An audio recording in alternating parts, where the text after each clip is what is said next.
by one.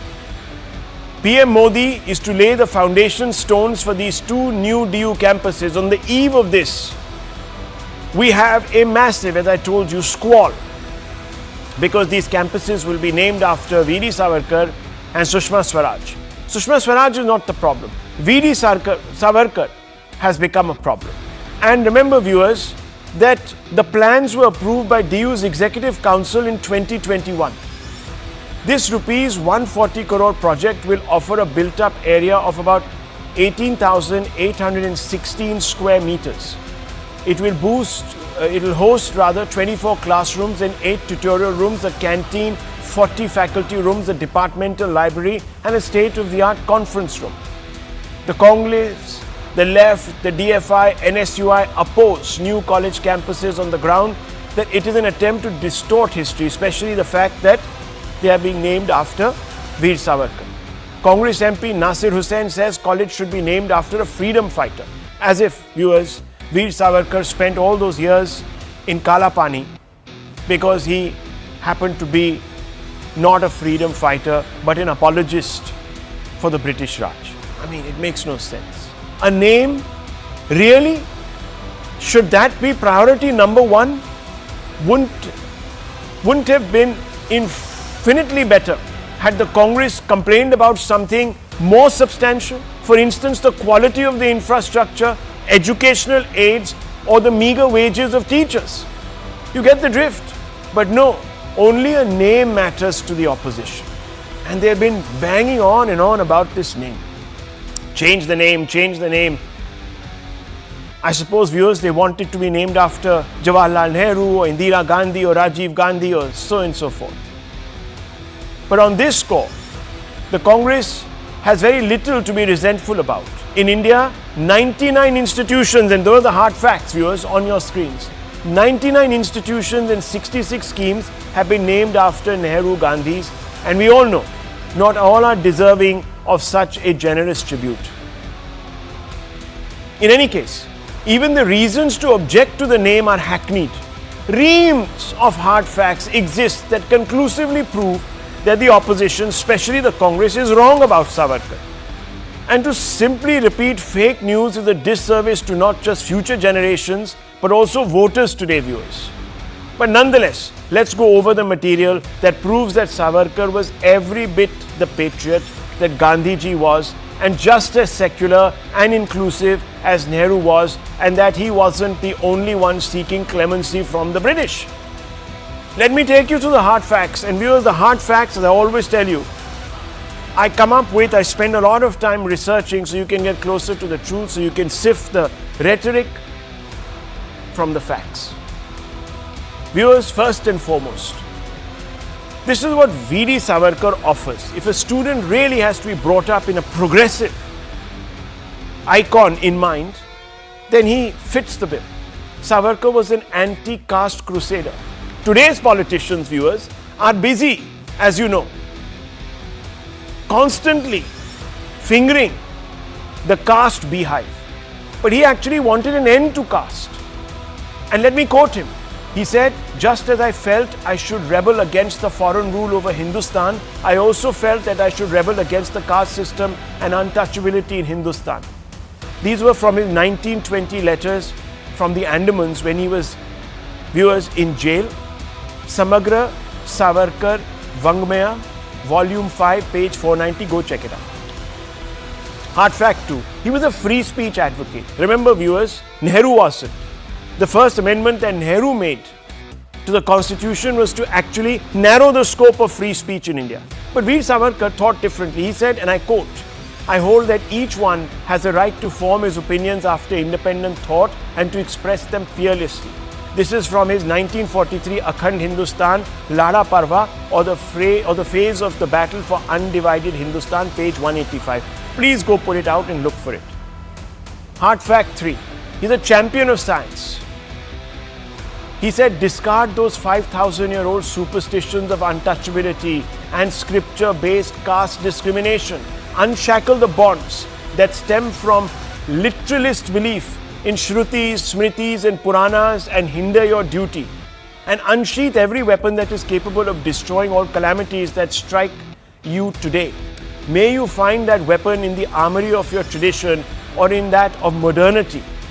1934, Vidyananshta Nibandh or Pro-Science Essays, Samagra Savarkar Vangmaya, Volume 3, page 380.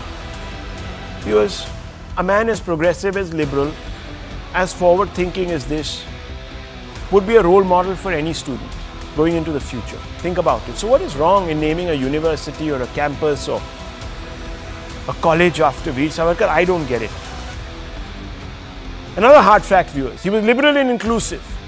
He said, quote, each one should have the right to make a reasoned argument against a practice that is anti-people or based on falsehood and say so long as that argument is civilized and inspired not by hatred but by good wishes, so long as it does not result in willful humiliation, then it should not be considered to have hurt religious sentiments, unquote. Again, in his book of pro-science essays, Samagra Savarkar Vangmaya, Volume 3, page 430. Here's another hard fact. He was liberal and inclusive, as I said, viewers. Another one. To prove it, Savarkar was one of the authors of the Hindustan Mahasabha's Constitution for India. This was the only known example of a Hindu party recording its constitutional ideas.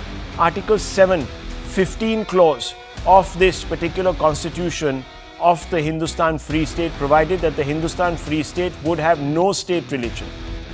The next article, 7.11, gave every citizen the freedom to practice and profess their own religion and protect their own culture and language. Article 6.7.1 and Part 2 guaranteed equal citizenship to all citizens with equal civic rights. So viewers, neither was he a communalist. In fact, let the record state that he was urged repeatedly by Gandhiji to seek clemency from the British. And I'm just bringing out all these facts, viewers, once and for all. Gandhi backed clemency for Savarkar.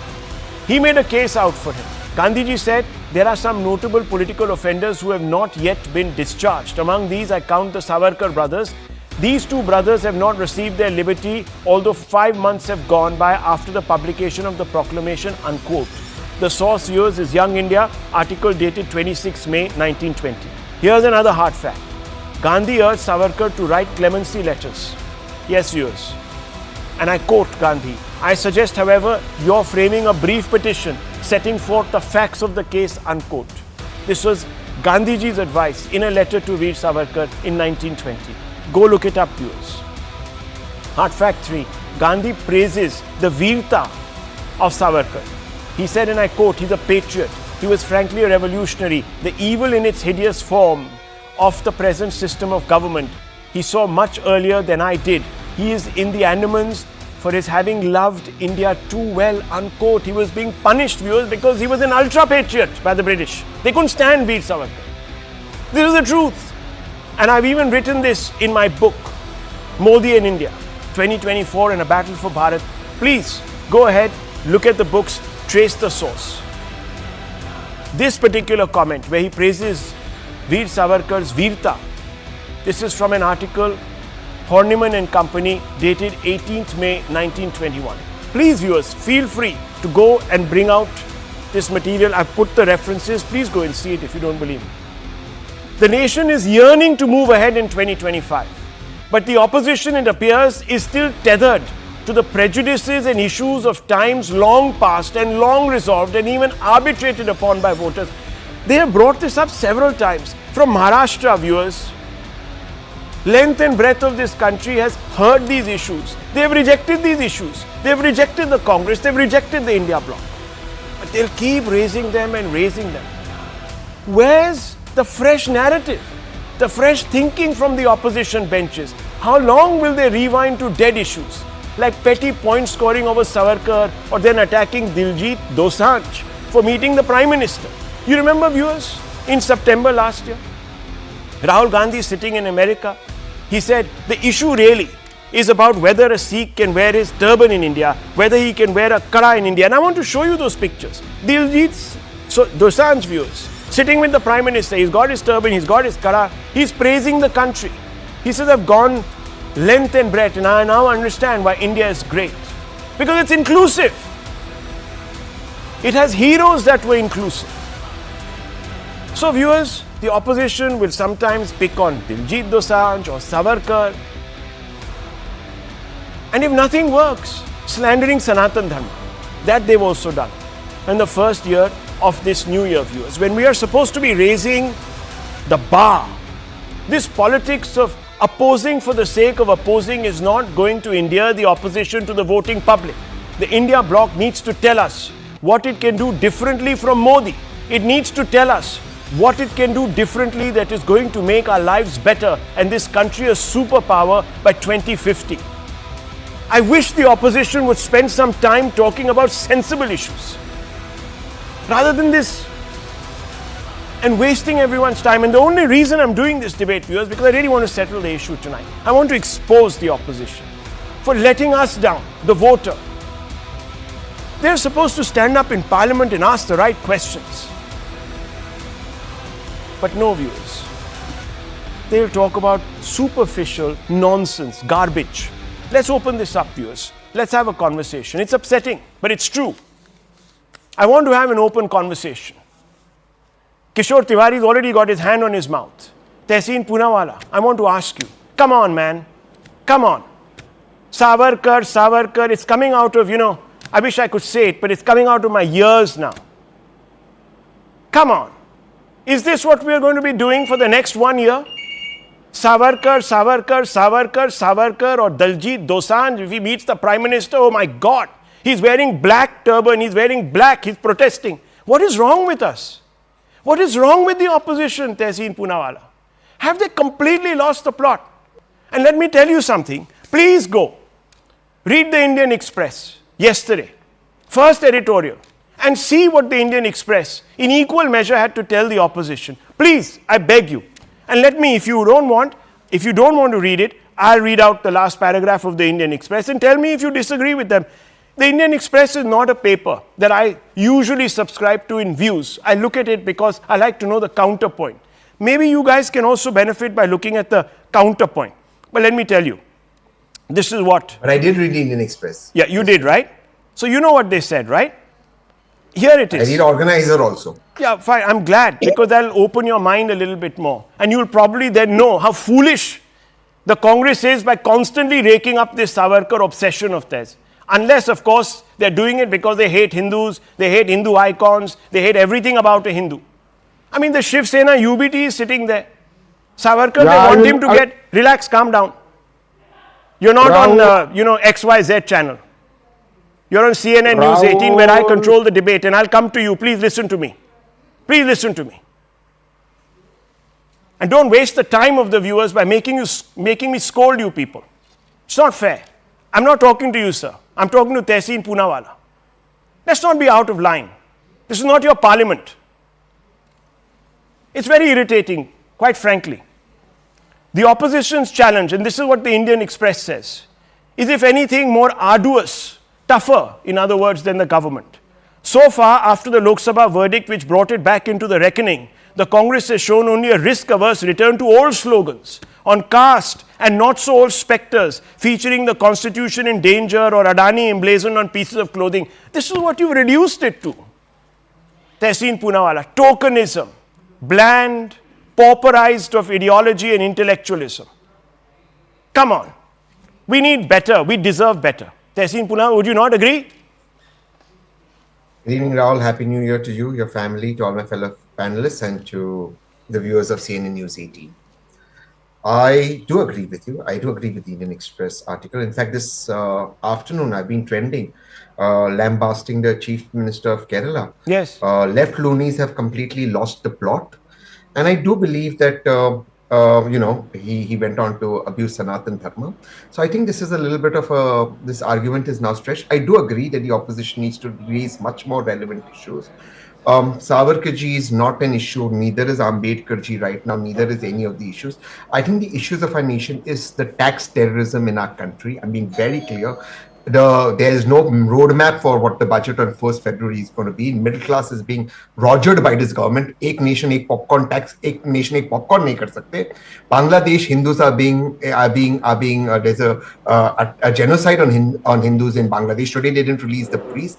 I think these are relevant. We don't know what Plan B in Bangladesh is. I think these are the issues the opposition needs to be raising. I think the only criticism I would do about this particular naming is, Why not have new universities? The more rather than or new colleges, rather than naming existing colleges, create new colleges of excellence on But Savarkar that's ji's what they're name, on Dr. doing. Manmohan They're Singh ji's. creating 2 new colleges, sir. And this issue was first made public in 2021. Because of Yes, COVID, they couldn't get on with it. but then when these colleges in the east and west of the Delhi University are created, you could have had one with Dr. Manmohan Singh ji as well, with Sushma Swaraji, Savarkar ji. So I didn't know you could that, look at that. Dr. Manmohan Singh, was going to meet an unfortunate end. And so now you can announce a college of excellence. It can. But Maybe they'll build another one. This, Maybe they'll yeah, build another one. This, they've already told you this, that they're going to be getting a memorial made for Dr. Manmohan Singh, even though, viewers, quite frankly, I don't understand why we have to give real estate away. I think the greatest memorial. Delhi. Hang on. I think the why greatest we have to memorial constantly would be the give away college. real estate in Delhi for one prime minister after the other? Soon there'll be more, memorials than there will be homes for the poor. I mean, this is also ridiculous. I mean, go to England, go to any other democracy. Do they have these memorials after memorial, acres after acres of land booked for this and that, the other? Great, they've all done great service. But that's what they were elected to do. So my if they were honest, it's not because, no, hang on, if they were honest, sorry, did they do us a favor? That they were honest? Come on, man. What are we doing here? Anyhow, I'm not going to get off on that. So, the fact so my end submission is, I frankly believe, I'm saying this from my heart, 2025, the opposition should raise the tax terrorism, the misuse of the agencies. But they're not doing it. So I want to ask you, is it they because should. The truth about Veer Savarkar, hurts them or in some way makes them so scared that they can't bring themselves to say, chapter band, let's move on? Look, it's not about A individual or B, but I was clearly about A individual. Can I just finish now? I was quite frankly surprised, and when I was on your show and the Kapoors were being trolled, and I spoke about this in a podcast to another journalist. Yes, I remember that. And I think we need. And yesterday the singer met Diljit met the prime minister. I think it was cute. It's New Year's. You go meet your prime minister. I think it's fine. I think these are not relevant issues. The relevant issues is tax terrorism, Bangladesh. When is the opposition going to listen to? They don't have plan B in Bangladesh. Okay, when is Rahul Gandhi going to listen to his own Sambandhi? That's the fundamental question. If he did, perhaps they would win 150, 160 seats and there would be, a certain something in this country happening. But nonetheless, the BJP spokesperson will come in just a few moments. But I actually want to ask a fundamental question of Mr. Kishore Tiwari. Mr. Tiwari, should we not name any institution after Savarkar? We should only name them after Nehru ji, then Mrs. Nehru, then Nehru ji's father, Motilal ji, then Motilal ji's wife. Then if we forget about those people, then maybe we can go down the list a little bit. Indira Gandhi ji, who of course the students will be thankful for because she was such a dictator, viewers. She was an ideal role model. Rajiv Gandhi ji, Sonia ji, Rahul ji, Priyanka ji, and we just keep going up and down the list. But Veer Savarkar, we mustn't, ever. Because he was such a bad person. Kishore ji, Rahul, such a bad person. Why does the Shiv Sena UBT want him to get the, the topmost award, Bharat Ratna? He is such a bad person. Rahul, you will allow me to speak at least 2 minutes. Sir, speak 3. Rahul, I have been debating with you, but I have not seen such an excellent in-depth study on Swatantra Veer Savarkar, who is the Bharat Ratna, about his work as a poet, as a dramawala, as a shahir, कादंबरीकार, निबंधकार, पत्र लेखक, चारित्र लेखक, आत्मचिंतन लेखक, व्याकरणकार, इतिहासकार, पत्रकार, and in different mode he has done an excellent job. In Marathi he has written more than 1 lakh pages, and in English he has written 1500 pages, and he has promoted Modi Lipi, and not only he was the good shire in Urdu, and Nagpur University and Pune University gave doctorate to such a man. And I demand the government of India to open the university. And I am thankful to the Delhi University for naming a college in the name of Savarkar. We have already honored him. Maharashtra, everybody just look at Savarkar's contribution and they feel it like a god. They are more respected. And Tehsin will agree to me. Yes, sir. But then tell It me, has, Sarji. Rahul, I will just finish. Yeah, yeah. In the recent election, this Congress criticizing Savarkar repeatedly, then some of the India alliance parties criticizing Hindu religion has damaged our prospect in election, Shiv Sena. And now there is a discussion. The versions of these India alliances, our parties or a Sanjay Raut has damaged more. Okay. So, Tehsin will give the answer. Tehsin, what is he going to give? The exact answer. Poor Tehsin, you put him in a difficult spot. But Kishore Sahab, Tehsin is attacking the left loonies. Kishore Tiwari Sahab, please read my book, Modi in India. You'll get more fascinating facts. And it will help you illuminate your friends. Your friends in that, your friends in the India bloc. You need to tell them. No, Rahul. Samagra Savarkar, I have read it, and you have covered a lot of pages. Yes. One thing you have covered Kamla and his माझी जन्मफेज, माझ्या आठवणी आणि छत्रपतीचा जय जयकार. He was this country will never forget Savarkar. Yes, sir. I'll come back to you. Let's open this up. There are two Savarkar. Let me open this up. Viewers, it's very important that we settle this debate so it doesn't keep coming back once and for all, and tell the opposition something very seminal. Get on with it. Look ahead. Let's look to 2050. Let's build the foundation by asking the right questions so we can get this government to course correct if it's going off the tracks. Tehsin Poonawalla has told you a little bit about GST. Mr. Iyer Mitra, what is going on here? Has the opposition completely run out of ideas? They've not only run out of ideas, they've basically, this is the classic case of cannibalism that you see. You know, when you have lost 3 elections in a row and there is severe resource competition, you've got nothing else to do other than this. You know, they're just going on turning the mirror onto themselves. Let's just look at the number of institutions named after Jawaharlal Nehru and let's ask what he... First of all, Rajiv Gandhi Khel Ratna. What was Rajiv Gandhi a great athlete at? Do tell me about this. Next, look at this. Jawaharlal Nehru Institute of Postgraduate Medical Education. Jawaharlal Nehru didn't even do his post-graduation. He didn't do medicine. Why is it named after him? Then start naming colleges after me, no? I'm famous internet personality. There is a university named after him, Jawaharlal Nehru University. You go read the opinions of his own contemporaries on his foreign policy. He tried negotiating the Israel-Palestine conflict. In their entire history of the Israel-Palestine conflict, they have only ever agreed on one thing, that the Indians and Nehru in particular didn't know what he was talking about. It is the only time the Israelis and Palestinians have ever agreed to reject the Indian proposal outright. That was his grasp of foreign policy. He alienated the Americans. The Russians thought he was a fake revolutionary. You know what the Chinese did to him. Okay, so this. Yeah, there. You can see my photo. So yeah, this college. He is internet personality. I'm not making this up. Google calls him internet personality. This should be named after me. I'm impressed. Jawaharlal Nehru Cancer Research Hospital. The gentleman didn't even die of cancer. Why are you naming it after him? We have established he wasn't in medicine. Why is it named after him?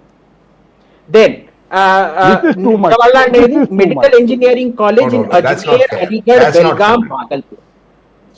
Again, what was his thing? Jawaharlal Nehru Technological University. What did he do with Rahul, why are you allowing in this natural person? No, science? he's got a point. Let No, him no. make his point. I mean, I'm not sitting here and I never stopped anyone from not making true. their point. Some of you don't agree with me, I don't agree with you, but I allow everyone. यहाँ dictatorship नहीं है, sir. This is this is not Telangana, but where yeah, if you but come that- to parliament as an Yeah, opposition but- leader, I put Yeah, you but in he jail. didn't have What cancer else and is- accidental- One second, one Technological second. Let university. everyone finish. You can disagree with him. I promise you, you can come out and you can tick him Perfect. off. You can tell the famous internet personality that he's wrong. That's fine. But let him finish his point. Please, Mr. Shekhar, bear with me. I'm sorry. And Mr. Sinha, please. Thank you. Yes. Now, you go through this entire list. Yeah. Not one thing had anything to do with Jawaharlal Nehru. Why are they all named after him? Why is the Khel Ratna named after a non-athlete? I mean, that's a good Basically, point. understand. It could have been named after All of Mr. this, Dhyan all Chand of this is or a way of Milkha social Singh. control. This Yeah. is what happens in North Korea, where everything is named after one family. Why? To exert social control. This is how you exert social control on the minds of people and make them think that everything they're getting is because of one family. Well, look, You need to decide if you're North Korea or is if that you're the India. reason? Is that the reason they have a problem with Savarkar? Mr. Shekhar, what is the problem? I don't understand. Explain to me. Mr. Tuhin Sinha will respond to you right after. Give me 3 reasons why we should name a college after Savarkar, which are credible reasons, well researched, which don't fall foul of the hard facts that are put out there.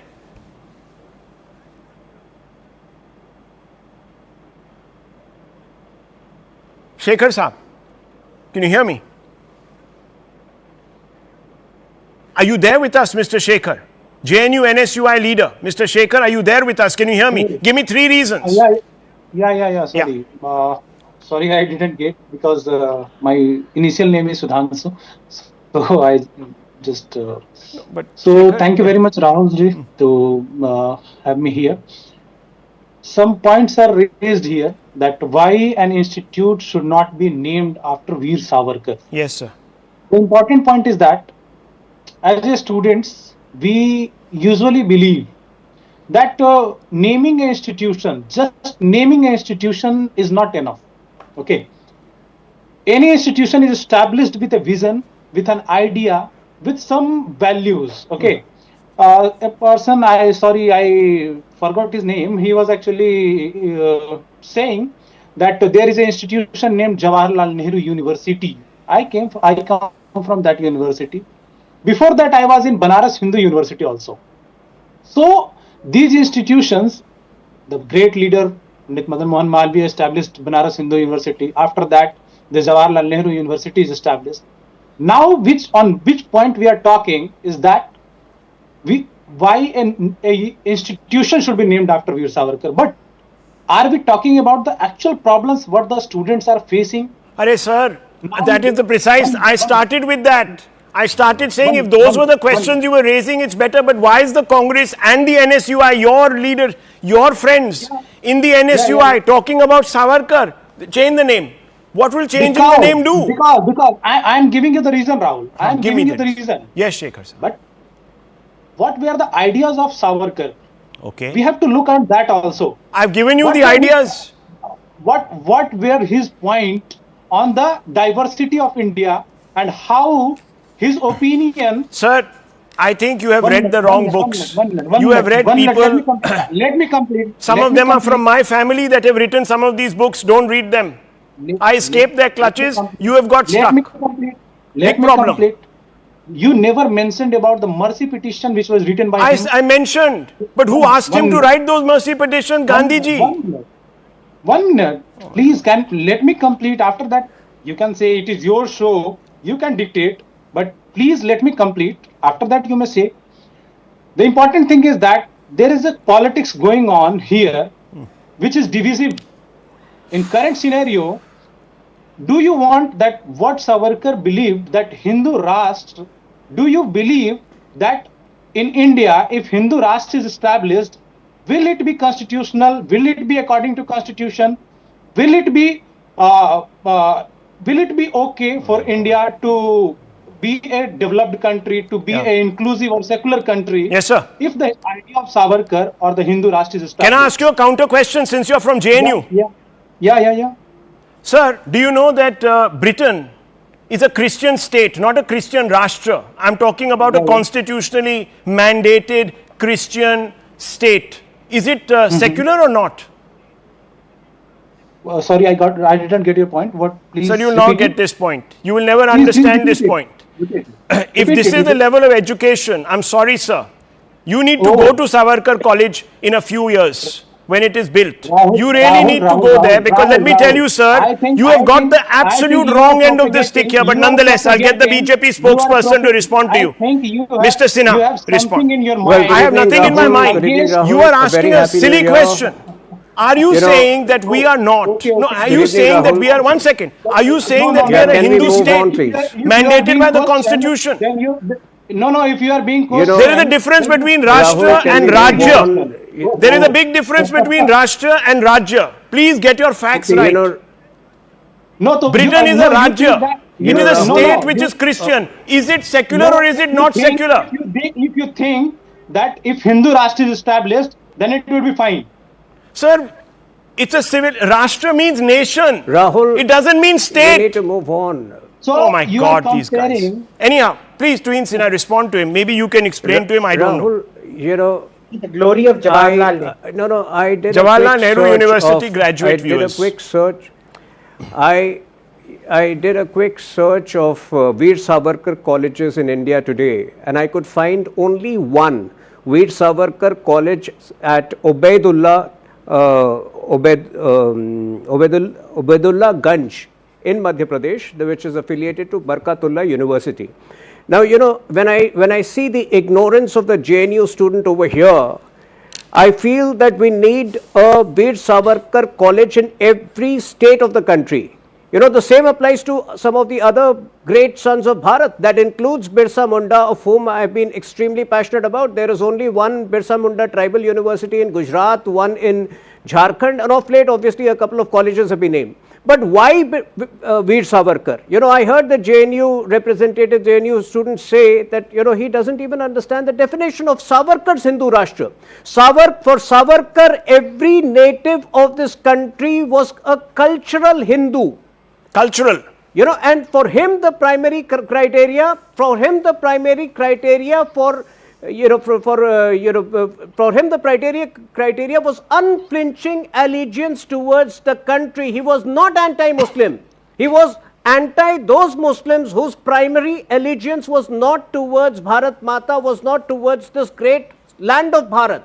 I think these are facts which need to be explained, and they can only be explained if you have more and more institutions named after Veer Savarkar. Unlike Mahatma Gandhi, who had the opulence of Aga Khan Palace at times, when he went to jail, Savarkar spent his jail time in a 6x6 foot, in a 6x6. No, you're talking rubbish. My grandfather was in jail with Gandhi at Aga Khan Palace. What rubbish you talk? My grandfather, my paternal grandfather. Don't do this. While I appreciate Rahul, you're insulting my grandfather. He was in jail with Gandhi. Patience for. I apologize. Please finish. But that was an insult to my grandfather who was in jail with Gandhi. You haven't read your part. You need to read up more about my grandfather. What do you mean I didn't read it? One of his stints was at Aga Khan Palace.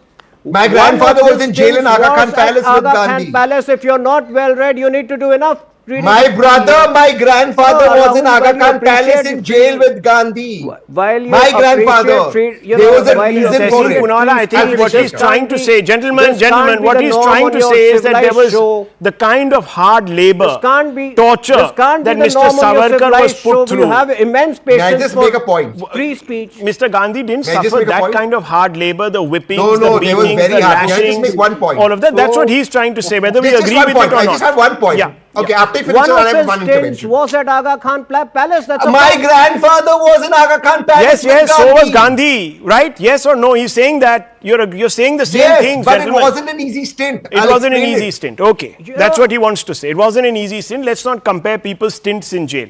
Liberty He taken away lost under any Kasturba there. circumstances are torture. Yes, okay. My English is reasonable enough for everybody to understand. I said one of his stints was at Aga Khan Palace. Where is that factually wrong? Not factually wrong. You know, Get I on with it. appreciate your Yes. patience for free speech, but this is not the way. Yes. This is not the way. Okay, sorry, you please finish, I'll intervention can be answer. hijacked. Yeah. I Fact apologize. is- okay, You forget, finish. forget Mahatma Gandhi. Do you remember Indira Gandhi? On 20th May 1980, what did Indira Gandhi write? Yeah. In her letter, she has mentioned Savarkar as a remarkable son of Bharat. Did she mention or not? She mentions about Savarkar's daring defiance against the British. Did she mention did Yes. she mention it in her letter or not? Yes. Then why should the present day Congress disown the legacy of Indira Gandhi? Okay, viewers, And vilify viewers, Savarkar in this manner? That's I am my not limited wanting point. I am not wanting to spend the whole evening now 1 minute. in any way constructing a fact-laden defense of Mr. Savarkar. The facts are out there. I put them out there. I just want to say to Shekhar Saab, Mr. Shekhar says, you see, Savarkar, his ideology, this, that disqualifies him. Okay. But why do we have Indira Gandhi National Open University? She was the biggest desecrator of our constitution. She's the poster leader of fascism in this country. We were jailed opposition leaders, suspended democracy. Suspended it. Why? Because she hated losing power. That's okay. That's fine. You have colleges named after Rajiv Gandhi who justified the 1984 Sikh riots, viewers. That's okay. Nehruji is celebrated as the Templar when the first amendment that he brought was a restriction on free speech. No, so you think... So are we today going to now start going back into time and renaming people, etc., etc.? Viewers, what is past, forget it, let's get ahead.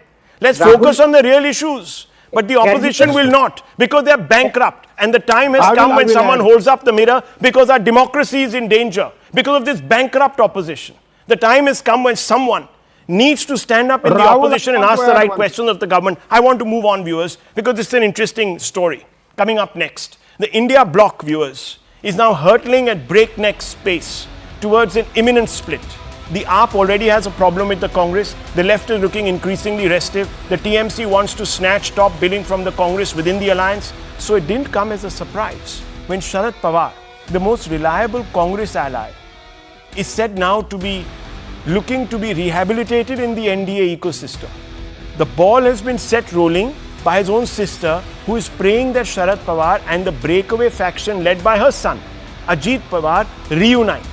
Asha Kaki, as she is called, Ajit Pawar's mother, has come out and said, quote, I prayed that all the grievances within the family should end. I hope my prayers will be granted, unquote. Viewers, in politics, 2 + 2 rarely makes 4. And neither does the messenger. Only the message matters. So those who say that what Usha Kaki thinks doesn't matter are deluding themselves. It is entirely possible that she has been asked by both sides to make this very consequential remark to create the atmospherics for a reunion. The very fact that both the Sharad and Ajit Pawar factions are warming to the idea suggests that there's more to this than meets the eye. Praful Patel, senior NCP leader, says, and he's on the other side of the fence with Ajit Pawar. He says, Sharad Pawar has always been like a father to us. If the Pawar family unites, we would be very happy. I consider myself a part of the Pawar family, unquote. So he left the door open. Yogendra Pawar, NCP SP, Sharad Pawar faction leader, also a Pawar. When the two sides split, Sharad Pawar did not go anywhere, but the other side moved away. If both sides have to come together politically now, then the faction that left Sharad Pawar must take the first step, unquote. Again, viewers, leaving the door open. Narhari Zirwal, NCP Maha State Minister, says, quote, we feel distressed due to the split in the NCP as we hold Sharad Pawar in great respect, unquote. He is a sitting minister in the Maharashtra government. Now, viewers, what is happening is once again the India bloc receiving, or at least the Congress within the India bloc receiving a vote of no confidence. Is it certain to split up in 2025? Let's open this up. Let's bring in Mr. Gawande, who represents the SP, the Sharad Pawar faction of the NCP. Now, Mr. Gawande, you're very well read, you've got extreme equity, and I congratulate you. What is happening here? Are we seeing the two factions now saying, okay, we've done what we had to. This is not kind of paying off for us. Let's come back together. Let's become one.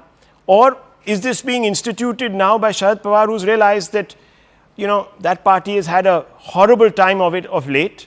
There is no real point not conceding to Ajit Pawar that yes, he runs the real NCP. Time has come to give up all of this India business and let's quietly slip into the N.D.A. Let's do it. What's the big deal? We've already had conversations in the past in Mr. Adani's home. So Mr. Sharad Pawar mentioned. So this is a culmination of a process that we kicked off. What's the big deal? Firstly, Rahul, thank you for having me on your show, and a very happy new year to everyone on this panel and to everyone watching. I thought we'd ended Maharashtra politics drama a few weeks ago when the government was formed and cabinet ministries were allocated, but it's evident to everyone now that this drama has no sort of sign of ending. Let me just rephrase that debate for you, though. I think I will remind you that everyone who has spoken out from the NCP's Ajit Pawar faction, saying that they would like to see Sharad Pawar Sahib return to the helm of the party that he founded. Right? So that the request is coming from the other side, the statements are coming from the other side. And I think in many ways that tells you that Pawar Sahib is the true sort of guiding force behind this party. Now, whether that means a reunification that happens on this side of the political aisle or the other side, that only one person knows, and I think I'd be well out of my depth to answer on that. Oh, so you're not ruling it out. You're saying that there are some moves in the background. Whether it fructifies or not, I can't say. That's what you're saying, basically, right? I'm saying that there is a continued faith in Pawar Sahib's leadership. Okay, and so viewers, it once can be very again simply demonstrating this. that his leadership is important. Okay, correct me if I'm wrong, Mr. Gawande. It could be that he is the chairman emeritus, people recognize that, of the NCP, the corporation, so to speak. But you need a CEO, and that CEO is Ajit Pawar. He's the executive CEO. And Mr. Sharad Pawar is, as I said, the chairman emeritus. That works. And you can be with the N.D.A., you can enjoy the fruits of power on both sides of the fence. Ideologically, you're quite flexible because you have the Shiv Sena with you. You didn't have a problem. So Tehseen Poonawalla, is the India bloc now inevitably going to collapse? Is Sharad Pawar today? Tomorrow it could be the TMC. The left is already, as you know, looking for the exit door. It's almost at the exit door. It's half out of the exit door. You know that. The AAP, of course, has given up on you. So what is this India alliance now? Very happy New Year to my friend Anish, and may his power increase. I do agree with what Anish said, and this is my take on this. Look, I think the Pawar family is only about power. And I have always believed, I've said this previously on your shows, Rahul, I've said this for over 2-3 years. I don't believe there's any split between uncle and nephew, no matter what position they take. The reason Pawar Senior went with India Alliance is because he didn't want the minority votes to split, which is the minorities, the Dalits, etc. And Ajit Pawarji did what he did. But this has always been the pattern between uncle and nephew, as I see it as a Punekar. I'll tell you. No, you also have a story in your own family. The Poonawallas are split. Is that also just for the cameras? But the Tehseen will never go to the BJP. Come what may. Who knows? And Tehseen Poonawalla. No, never. You're sounding today like the dissident within the India bloc. In any case, the whole debate you've been saying. I don't agree with. I've always been anti the. I've always thought that this particular NCP has damaged Congress very badly in Western Maharashtra. And I'll tell you, your viewers. So you're not natural allies, you're saying. I think that Ajit Pawar, when he was with the NCP Sharad Pawar group, damaged Congress more. He took all the leaders. But I want to say one thing. Now national media sees this. In 2008, Ajit Pawar did something called a Pune pattern while UPA was in government in the center state and Pune. And he formed an alliance with BJP and Shiv Sena, and Sharad Pawar Sahib never knew about it. Okay. So, this keeps happening. I'm not a fan of the Pawar group of politics. I think whether they go together doesn't matter. I just think Maharashtra needs better governance, and in my opinion, it should be BJP and Congress, the two political parties in Maharashtra. Shiv Sena and NCP, quite frankly, are now a little irrelevant in Maharashtra, in my opinion. Both sides of how do you see this? Are you seeing this yet again as another incumbent of the India bloc getting jitters and saying, man, let's get out of here before it's too late?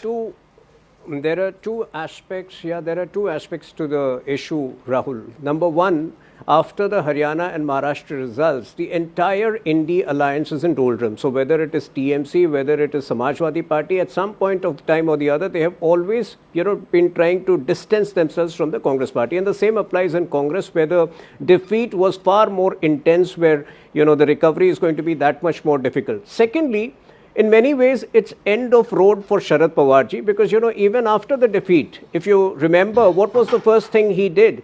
He went to Markadwadi to support a farmers' protest against the EVM, an issue which, apart from Congress Party, none of the parties, were aligned to. So somewhere there are no more issues for him to pursue. His party is in very bad shape. It's reached its nadir. So I think, they would find a way out. And one of the best ways is to align with Ajit Pawarji. That's my sense of the situation. Okay, so it's a fact, Mr. Gawande, problem with the Adani line that Rahul Gandhi took. Problem also at some level with the EVM line. Let's be honest. Problem with the issues that Mr. Gandhi was raising in Parliament. A lot of NCP leaders came on record to say that, look, we've got to do something different here. So what is holding this India alliance together? I'm not understanding this. What is it really? I was on your show, Rahul, to say that we accept the mandate of the people with grace and that we will serve as a very resilient and a very responsible opposition. That's what we've done. The Markarwadi incident was to find out what was happening in the village, and a genuine concern was raised as to why paper ballots were not allowed. But we maintain that any questions on EVMs must be raised very seriously. But we've also taken up the case of the Beed Sarpanch's killing, in which the government has taken action I'm talking about the after centre. the NCP-SP-led protest. I'm not talking about state level politics here, Mr. Gawande. I understand. I'm talking about the centre, and I'm talking about holding the government, the N.D.A. to account. That is what good democracies have in them. Absolutely. They have a good, strong, responsible opposition. But the opposition hasn't behaved responsibly, has it, really? The only one issue that brought it together was a imagined slight that Mr. Amit Shah, which you guys made such a big deal of by hacking the video and, telescoping it and completely out of context presenting what he said, to make an issue, block parliament, waste, fritter away important days and hours. You will recollect. Otherwise, you weren't united at all. Went and met Prime Minister Modi on the issue of pomegranate farmers. We've been raising real issues. Why don't you do it in the House? Why don't you do it in the House? Are you upset that you couldn't do it in the House, in Parliament? That's where you're meant to do it, not in the Prime Minister's house. We may as well then run out to the PM's house. We've written very seriously about the complete sort of chaos that has ensued in Parliament. Supriya Tai herself has written a piece on this and said that this is not the way a parliamentary democracy should be functioning. But you cannot only point the finger at the opposition. Okay. It is the duty also of the government in Parliament. I am not in any way absolving, viewers, I'm not absolving the government of the day. They have an equal responsibility to make Parliament run. But the point is, there are issues that have to be raised. And in the first part of this show, I talked about the absolutely facile issues that were raised. Savarkar College, whether we should have one or not. The fact that we have a college is more important. What we can do with that college is more important. What teachers we appoint to teach in that college is more important. How much we're paying them is more important rather than the name of the college, viewers, especially when it's founded on absolute fake arguments. One. Two, whether Dosanjh should be meeting Modi and Modi should be meeting Dosanjh, who he meets at 7 o'clock in the evening. What difference does it make? I can't understand. And even Tehseen Poonawalla that way said, it doesn't take us anywhere. So I think the issues that are raised are as important, viewers. The message is as important as the messenger. Let's move on. Because when we are talking about issues, there is one that unites the whole country, viewers, and that's cricket. It's the universal religion, really. Most of you know already what is at stake tomorrow. It bears no repetition. The only question is how to salvage face in the series in Sydney, and more importantly, can we script a comeback without making changes to the squad? We'll only know tomorrow, minutes before the match, if the BCCI is going to take tough calls. But here's what we are hearing, a quick summary. Rohit Sharma, we are being told, is likely to be rested for the final test. Either he says that, look, I'm not going to play, or he's going to be rested, one of these two. Jasprit Bumrah is going to captain the test decider. KL Rahul is most likely to open. Gill will return to number 3. Prasidh Krishna will be brought in to bolster the bowling, etc., etc. Rishabh Pant given a lease of life this time with a caveat that he must shape up and take responsibility. What is likely to happen? Let's get in Ayaz Memon. On this, he needs no introduction. Ayaz Memon, let me ask you this. What does India need to do to win in Sydney? Is a squad change essential? And thank you for speaking to me tonight. Yes. Yes, I think so. I mean, look, I think that there is talk already of personal change happening in the sense that Akashdeep has got a problem with his back, so he's not going to play. And there's so much talk, conversation about whether Rohit Sharma will play, and if he plays, will he still captain or will he sit out the match altogether? Whether Rishabh Pant will play in this match or will he be, because of his 2 atrocious strokes, which in a sense cost India the Melbourne match. Yeah. Is he going to be, sidelined for this match as a kind of a lesson perhaps to the entire squad that you're involved in a test series, not in some personal, indulgence, and therefore you have to take it seriously. So all this is in the air. And what I thought was absolutely intriguing is that on the eve of the match, the press conference was addressed not by the captain Rohit Sharma, which is really the protocol before every match and after a match is the captain who comes and talks. But here it was the chief coach, Gautam Gambhir, who came. Now, he's the chief coach, also a power center in the scheme of things. But he was quite, Gambhir was, as always, very competitive in his replies to the media, and he said that so what if the captain is not there? I am there. And then there was no confirmation coming whether Rohit Sharma will play the match or not. That was, to me, confounding. Well, who would you play and who would you almost certainly drop, Mr. Memon? That's look, if Rohit Sharma is not playing, it just changes the whole scenario completely, isn't it? Then you have another guy captaining the team, which is likely to be Jasprit Bumrah, because he captained extremely well. He's a man in form. He won the first match at Perth, and if Rohit is not there, it opens up the situation for clears the path for Shubman Gill to come back into the team. And if Rishabh Pant doesn't play, there's Dhruv Jurel, who's gone there as the second wicket keeper, played the first match and has had no more chances since then. So options are there in the batting. There are other batsmen. Sarfraz Khan is there, Ishwaran is there. In the bowling, there's Prasidh Krishna. So the squad is not bereft of talent. I think the issue really is to get the playing 11 even at Melbourne was a pretty good playing 11. It's just that, and especially in the batting, the guys who were supposed to make an impact are just not standing up to be counted. That's really the problem India's faced through the series. Virat Kohli comes to mind. He's a senior player in the side. He's supposed to have scored, he scored a century. He's supposed to be in good nick, they say, but just doesn't have the discipline. Well, this is the time when you make yourself relevant and extend that career of yours. If you still think you've got it in you by a couple of years, win that test match, make 200s. I leave it to this, viewers. Palki Sharma with the Vantage. Don't go away.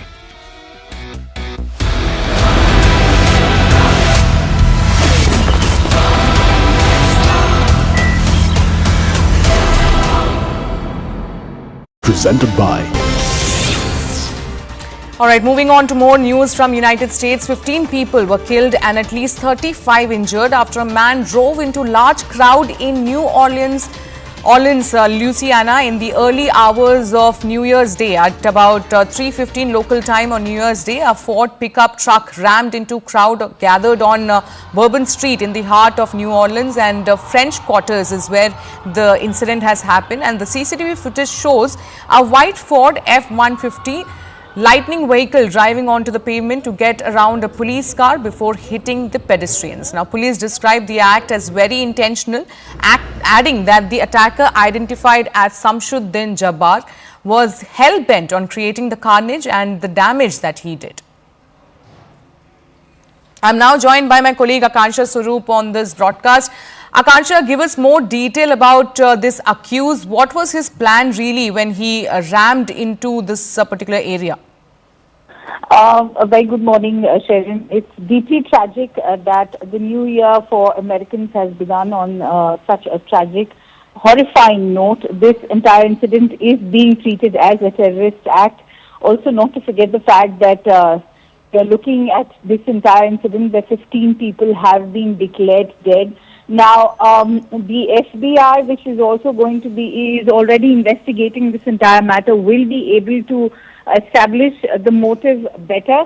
But it's important to highlight that this person entered the U.S. border just 2 days ago, and which is why the U.S. President-elect has also, in fact, denounced this entire incident as an act of terrorism. He's also gone on to condemn and blame it on illegal immigration, remember, which was a very crucial issue during his own election campaigning. And he's gone on to react by saying that when I say that criminals coming in are far worse than the criminals we have in our country, that statement was constantly refuted by Democrats and the fake news media, but it turned out to be true. The crime rate in our country is at a record level, but nobody has ever seen. Our hearts with all the innocent victims. And that's what he's now questioning, that how is such illegal immigration taking place, because this man entered the U.S. border 2 days prior to the attack through Texas. At the same time, the outgoing President, Joe Biden, has been also blasted for his tone-deaf reaction because soon after the terror incident, the first tweet coming in from the U.S. President was Happy New Year, folks. And soon after, he was trolled, which is when he started reacting to the incident, and he's also gone on to talk about how he's already been briefed regarding the horrific incident that occurred in New Orleans. The FBI is taking the lead in the investigation and is investigating this entire act of terrorism.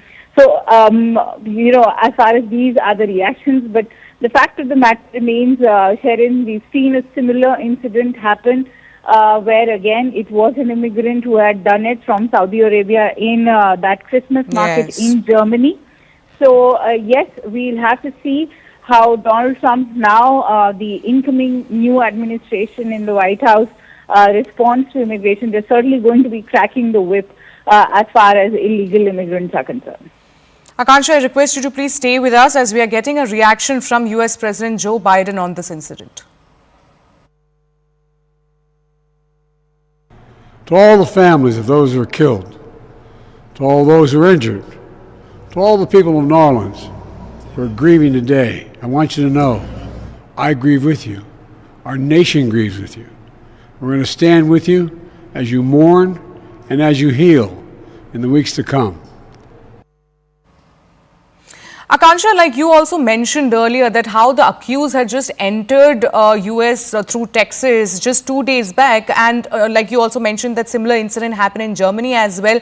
At that point of time also we discussed how the refugees restrictions are going to of course increase. There's of course going to be a debate about how the refugees or the outsider enter the country. This is further going to of course escalate the entire debate over the issue. Oh, absolutely it is, because Sharon, let's apart from Germany, if you focus on what's been happening in the United States, just days ago a lady was in fact burnt alive in the subway trains in New York City, and that was also done by an immigrant from Guatemala. He's in fact the identity of that person is he's a Guatemalan, and that again.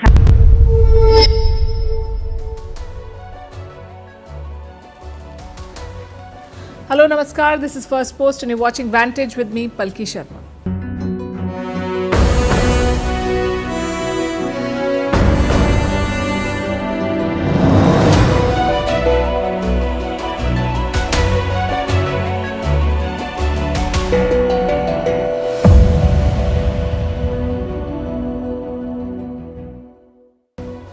The new year has begun on a tragic note for the United States. An ISIS-linked terrorist attack took place in New Orleans. And in Las Vegas, a Tesla Cybertruck was blown up outside a Trump hotel.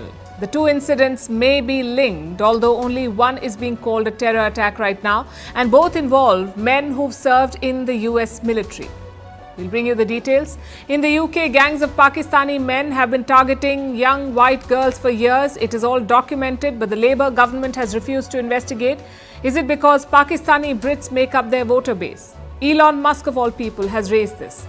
In the US, the MAGA war keeps intensifying after H-1B visas. Trump supporters target OPT, a program that international students, mostly Indians, use. In Bangladesh, Yunus and team are obsessed with erasing their history and Sheikh Mujibur Rahman's legacy. Now they want to rewrite textbooks. Pakistan has a seat at the UN Security Council for 2 years. Its agenda, Kashmir. In cricket, India drops captain Rohit Sharma ahead of the Sydney Test as cracks in the team come to the fore. Is Goa losing out on tourists? The numbers show a dip, but the government says all is well. Did the sun have a twin? I'm talking about the star. What happened to the solar sibling? We'll bring you a report. And the science of annoyance. What is it? Why do you feel annoyed? And what can you do about it? All this and more coming up. The headlines first. Was Bashar al-Assad poisoned in an assassination plot in Moscow? Reports say the deposed Syrian leader fell seriously ill on Sunday. The test confirmed the presence of poison in his system. Assad's condition is now said to be stable. The Syrian ruler fled to Russia last month after rebels toppled his regime. South Korea police raid the offices of Jeju Air, ban its CEO from leaving the country. The office of the Muan International Airport's operator was also searched. The police are probing the cause of Sunday's crash, which killed 179 people. The accident is South Korea's worst aviation disaster. Italy summons Iran's ambassador over the detention of an Italian journalist. She was arrested in Tehran 2 weeks ago for allegedly violating Iran's laws. The 29-year-old journalist is being held in solitary confinement. The arrest came days after 2 Iranian nationals were held by Italy and the US.